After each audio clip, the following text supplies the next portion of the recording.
everybody.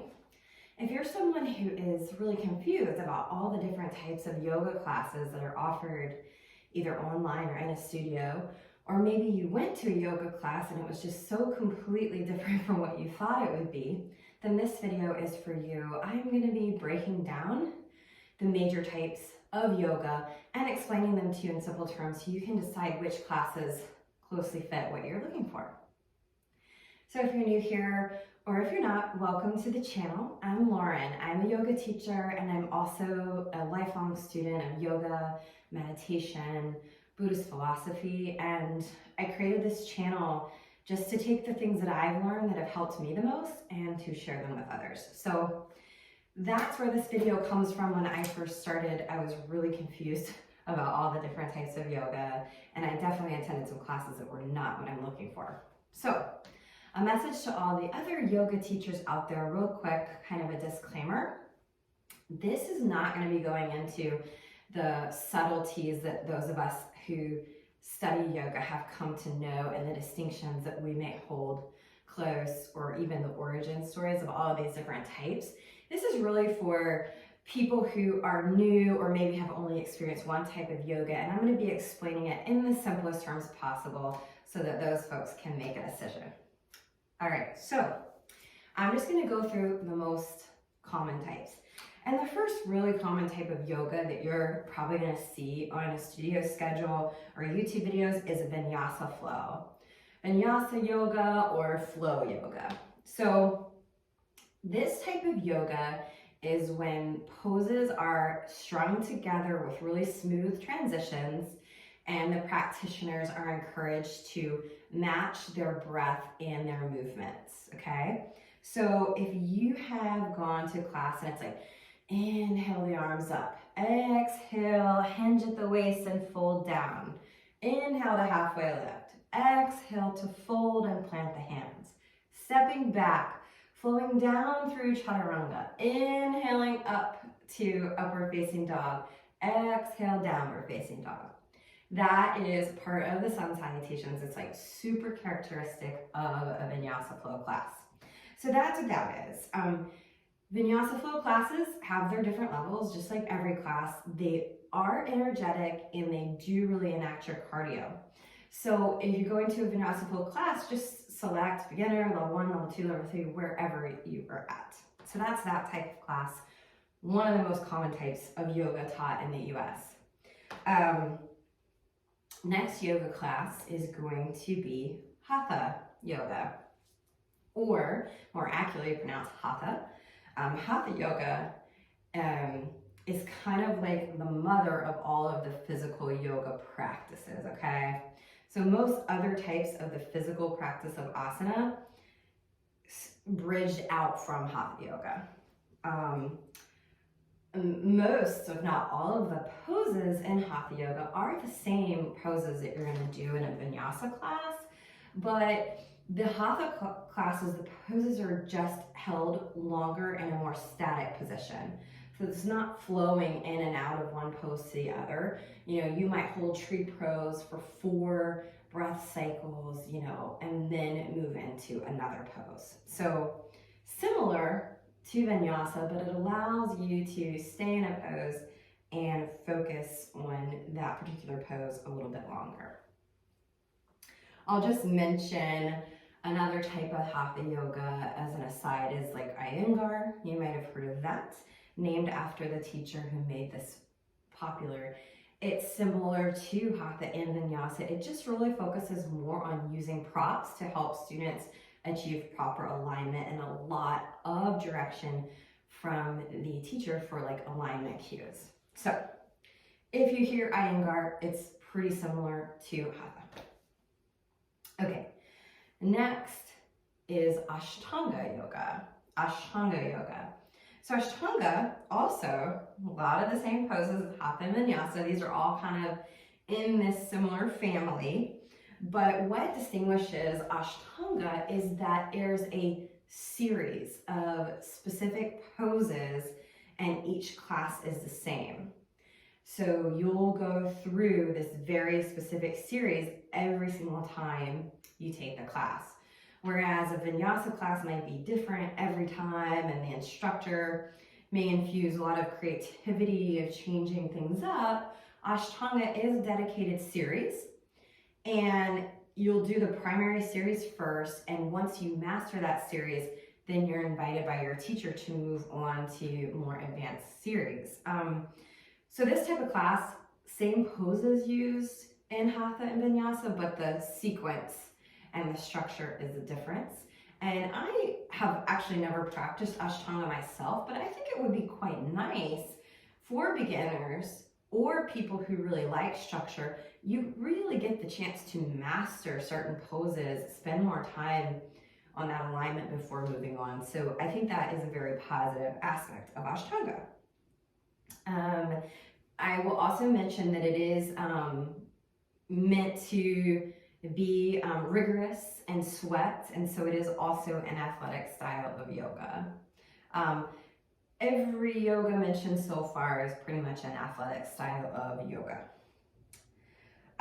Okay, so moving on now. While Vinyasa, Hatha, and Ashtanga have their similarities, we're changing paces now and talking about Yin Yoga. So if you're in my Facebook group, you know Yin Yoga is a type of yoga that I teach pretty often. I've really grown to love it. So Yin is much slower pace, and it is characterized by holding poses for quite a long time, up to like 7 minutes. So anywhere from 3 to 7 minutes per pose. And a lot of Yin is done like on the mat. There's really not much standing in Yin Yoga. It's really important to note that Yin Yoga is completely different from Restorative Yoga. A lot of people confuse these classes because they're both slow pace and they both hold the poses for a long time, but they really could not be more different. And here's why. Yin Yoga is quite intense. You're holding very intense stretches for a long time with the intention of activating and stretching the fascia tissues, okay? So the tissues that kind of hold our muscles to our bones and stuff like that. So it is a focused, intense meditation to will yourself to stay in some of these poses. So intense is a great word. As a result, you have stretched very deeply. It is deeply releasing both emotionally and physically, and it really supports your, vinyasa or more athletic styles of practices to work in some yin sometimes, okay? So that leads me to restorative, okay? So restorative, like yin, is slow paced. A lot of poses are done on the floor, and you do hold poses for quite a long time. But where yin is intense, restorative is as passive as possible. So in restorative yoga, we're using props to literally prop us up into these poses so that we're not using any of our muscular. It's really as passive, as little effort as possible. And it's meant to be deeply healing. And like yin, it's also meant to be deeply meditative. If I was describing restorative just in like completely layman's terms, I would say it's meditating in different supported poses. Now, the yoga police, don't come after me. That's just a really, really simple way to explain it to folks who haven't gone further down the study path yet. Okay? And whereas yin, you're welcome, in yin yoga, we're welcoming discomfort. We're learning to stay in discomfort. Restorative, we want to be as comfortable as possible. So that's the distinction between those two.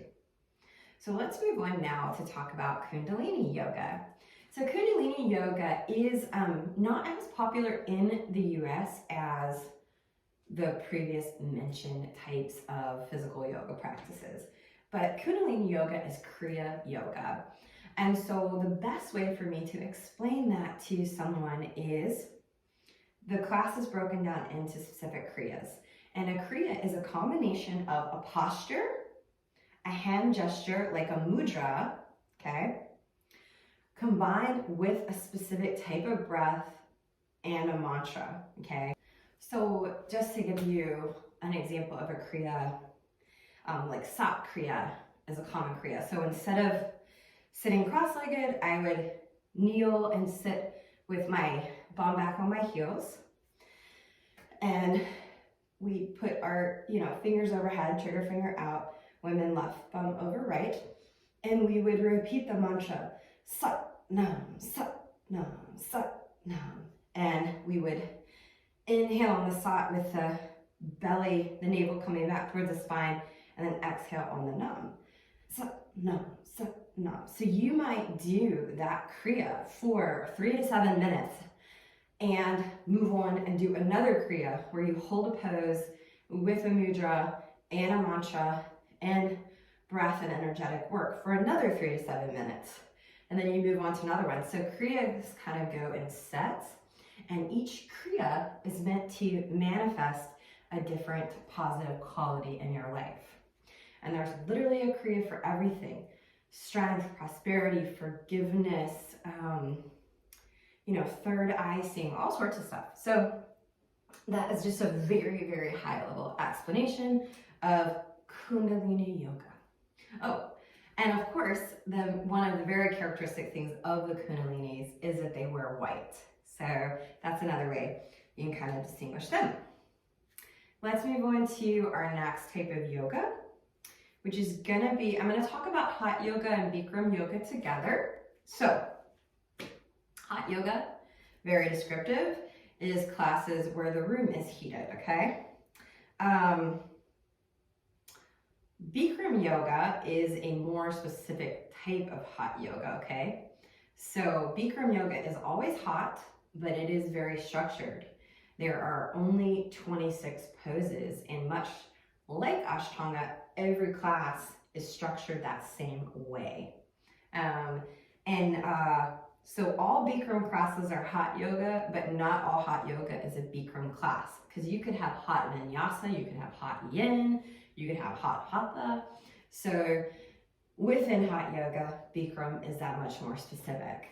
Due to some controversy around Bikram Chaudhry, who was the founder of this type of yoga, many of the students have kind of disassociated from that name, even though they are teaching those same 26 poses.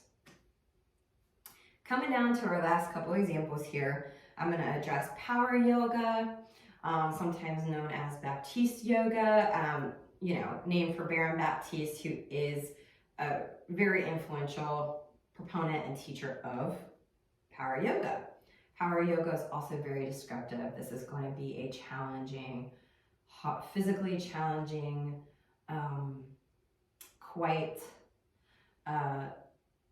hard class, which oftentimes they also believe in heating the room. So quite a workout and quite a big following. So just know that if that's what you're looking for, great. Now, of course, there's many other types of yoga that I'm not going to list in this video: prenatal, chair yoga, Buddha yoga. There's like so many different types and spinoffs, and that's really why I wanted to make this video, because finding types of yoga that you enjoy can be challenging. So if you went to a yoga class in the past and you hated it, give it another try, because there's lots of different types. A couple other things that are really important for me to say before I close out this video. Whenever I hear someone say something like, well, I only do Hatha Yoga, or I only do this type of yoga, I kind of smirk to myself, because I used to be one of those people. I used to think that yoga had to be like this challenging athletic workout for it to, fit my ego, basically. And I would just tell you that the different types of yoga should be looked at like different tools in a toolbox, okay? And don't let your ego keep you from trying a slower paced type of yoga, and vice versa. Don't be afraid to try an energetic class. If you have just run a marathon, you might want to do a couple days of restorative yoga. So just think of it that way. They're all different tools in a toolbox, and I am a firm believer that nobody should only be practicing one type of yoga. There's so many different benefits to the different types. So I hope this helps you kind of decipher, figure out what will be best for you as you're looking at like a studio schedule or all the many videos that are available online. And I wish you blessings on your journey. Namaste.